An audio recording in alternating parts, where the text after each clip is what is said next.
I do appreciate that they decided to pay more attention to the peasantry in this season, though I feel like it's a bit of a simplistic look at the lower classes.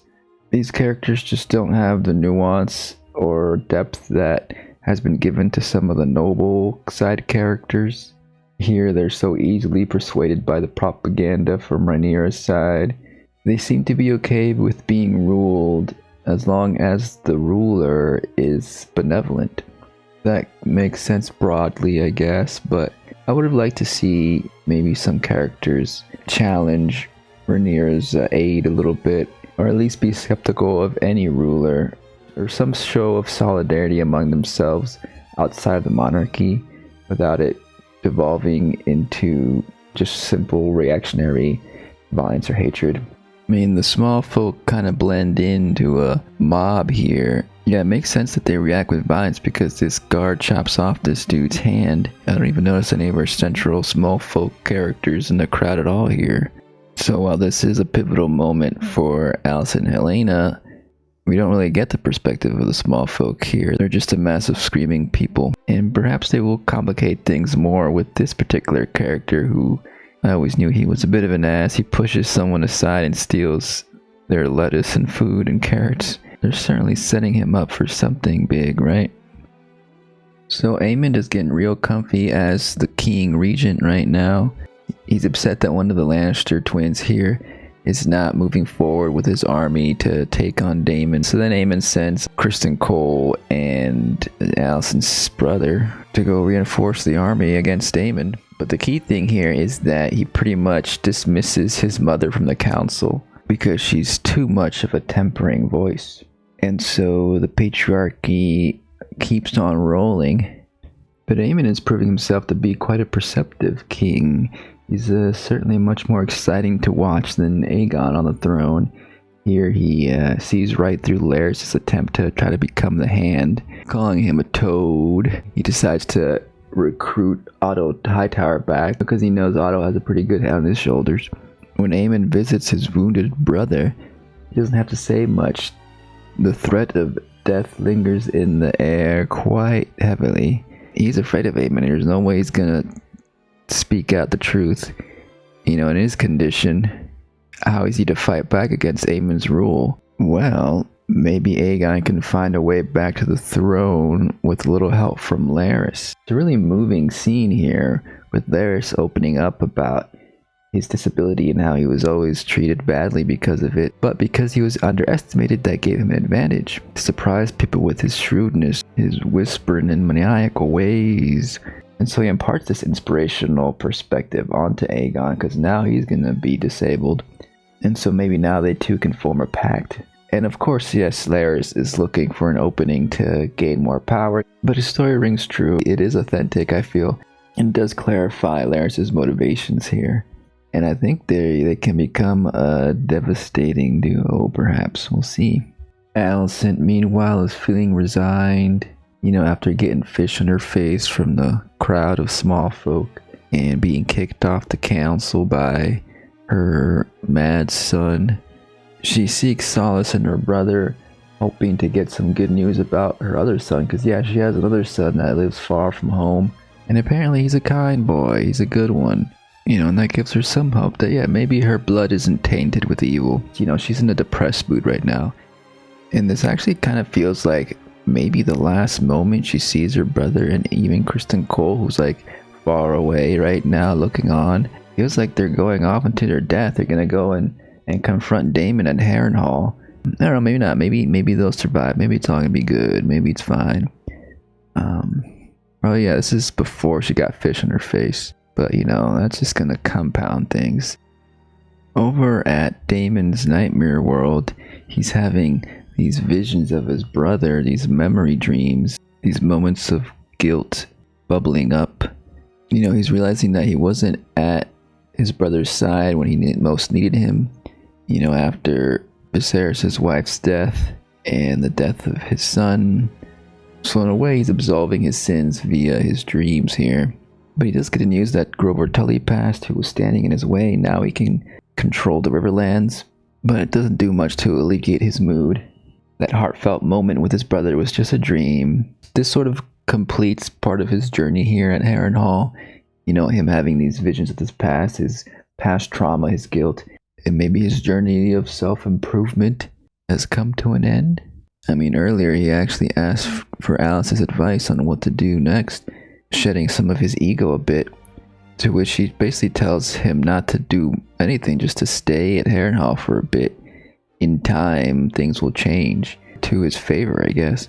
Though she's pretty cryptic about it as usual. Was she talking about Tully's death? Is there something else coming up? I mean, Kristen Cole and Co. are about to show up, aren't they? There's gonna be a big battle coming, I imagine. I don't know, but she's got a cute owl. So over here at Rhaenyra's castle, she's moving forward with the plan to recruit new dragon riders. She's chosen her trusty knight to be the first to give it a go, though it backfires, literally. They do what they like to do in this franchise, which is it lingers on a moment of like, oh look, everything's fine, everything's gonna work out just great, and then bam, you get burned. But that devastates Rhaenyra, of course. She's done a big oopsie, and that one dude in the council isn't gonna let her hear the end of it, and so she slaps him. Bam. So yeah, like, this really gives Emma Darcy a lot to chew on. Now she has this guilt of sending a knight to Dragonfire death that weighs on her. It feels like her storyline's really kicking in to full gear here. Well, maybe it could happen a little earlier in the season. But as for the whole dragon riding thing in the blood, I don't know how I feel about that. I know it's, I guess, part of the lore of the story of the book, but the idea that like you can only ride dragons if you have this blood in you, this dragon blood in you, like, yeah, they're focusing on the non-royals in this season, but at the end of the day, their heroes are just gonna be the same old dragon people. Whether it's a bastard son or daughter with that blood of the dragon, or the silver-haired Targaryen Valerians, etc., are the ones that they in fact are gonna have to look up to save and or I guess destroy the day, because I guess this Dance of the Dragon is a folly. Bailey here is surely thinking she could do something more to help than just babysit. She saw that burnt up field. Now she knows there's a secret dragon flying around, ready for her to mount, most likely, right? She's definitely gonna go find it and mount it. That's definitely why this scene is here. That's one extra dragon rider we got cooking up here. And then of course we got the Hull brothers, Alan and Adam, who have been revealed to be the bastard sons of Corlys. Some more potential dragon riders thanks to that bloodline. Here we see Alan shaving off his platinum white hair because he doesn't want to, I guess, be recognized as part of the Valerian bloodline or whatever. Well, Adam's all jealous, wishing that Corlys would notice him like he notices his brother. But you know who does notice him? Sea Smoke, the wandering dragon who was once Laenor's dragon, the supposedly dead son of Corlys and ex-husband of Rhaenyra. I guess Sea Smoke has finally grown tired of being without a rider, and he smells that same Valerian blood in Adam here. So yeah, this is a development I did not see coming, but I'm liking it. We get a new rider. It's rewarding. It's a payoff. Adam has been feeling shafted his whole life, and now he's got that chance to be something special. Of course, it's because of that dragon blood he has in him. I would have preferred a situation in which, anyone could be a dragon rider as long as you train for it, I don't know, it's a bit fashy to have these godlike riders be of a certain blood type. Maybe that bloodline's a bad thing. At the end of this series, the dragons are going to be kaput, and the bloodline's going to go dormant until Daenerys shows up in Game of Thrones, and that ends badly for her over there. So then does that mean that dragon blood is bad? And humans were never meant to mix with dragons? I don't know how they got dragon blood in the first place. Does that mean that someone had sex with a dragon a long time ago and that's how they got that dragon blood? Maybe that's what this franchise is all about. Don't sleep with dragons. Gotcha. And so we end with another little surprise I didn't see coming, though it is welcomed. The relationship between Rhaenyra and Mysaria becomes a lot more interesting. Mysaria opens up to Rhaenyra about her traumatic past. And, you know, they find a connection. They see each other as equals in a way, though Mysaria is like saying how she thinks Rhaenyra could be the best queen possible there is. Again, establishing Rhaenyra as a benevolent ruler. Yeah, I guess she is pretty cool, that Rhaenyra. And so Rhaenyra goes in for a hug. And it lingers, and that's when you start thinking, oh shit, they're gonna kiss, aren't they? And you know, it would have been okay if they stayed friends, platonic and everything, but I think it adds to the drama and it makes it a lot more of a compelling story to have this romance in the background. And it makes sense because, you know, Rhaenyra, both of them have been rejected by all these men in their lives. You know, Daemon is off doing his own thing, probably gonna kiss Alice probably at some point. You know, and they have to kind of keep it a secret too, because, you know, if it gets out, it's gonna just complicate things. And also, it's good to have another couple to root for now that Rhaenys is dead. You know, Corlys is all known now. And it's symbolic of the series of these women trying to overcome this male-dominated society. I mean, it's certainly easier to ignore the fashy dragon authoritarians if you got a cool power couple like Rhaenyra and Mysaria on top. It's a fun development, especially since this season has become a fantasy prestige soap opera. It hasn't been always.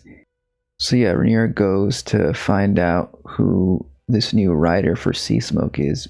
I mean, we all know it's Adam, obviously, but, you know. We'll see that confrontation next week by the final episode of the season, which is a couple episodes from now. We'll get some more dancing of dragons with a full crew on both sides, right? That's going to be fun. Yeah, that was a jam-packed episode. A lot of good stuff happening. Sure, the Smallfolk perspective is a bit lacking, but you know, it's a dragon show, and Rhaenyra's story is picking up.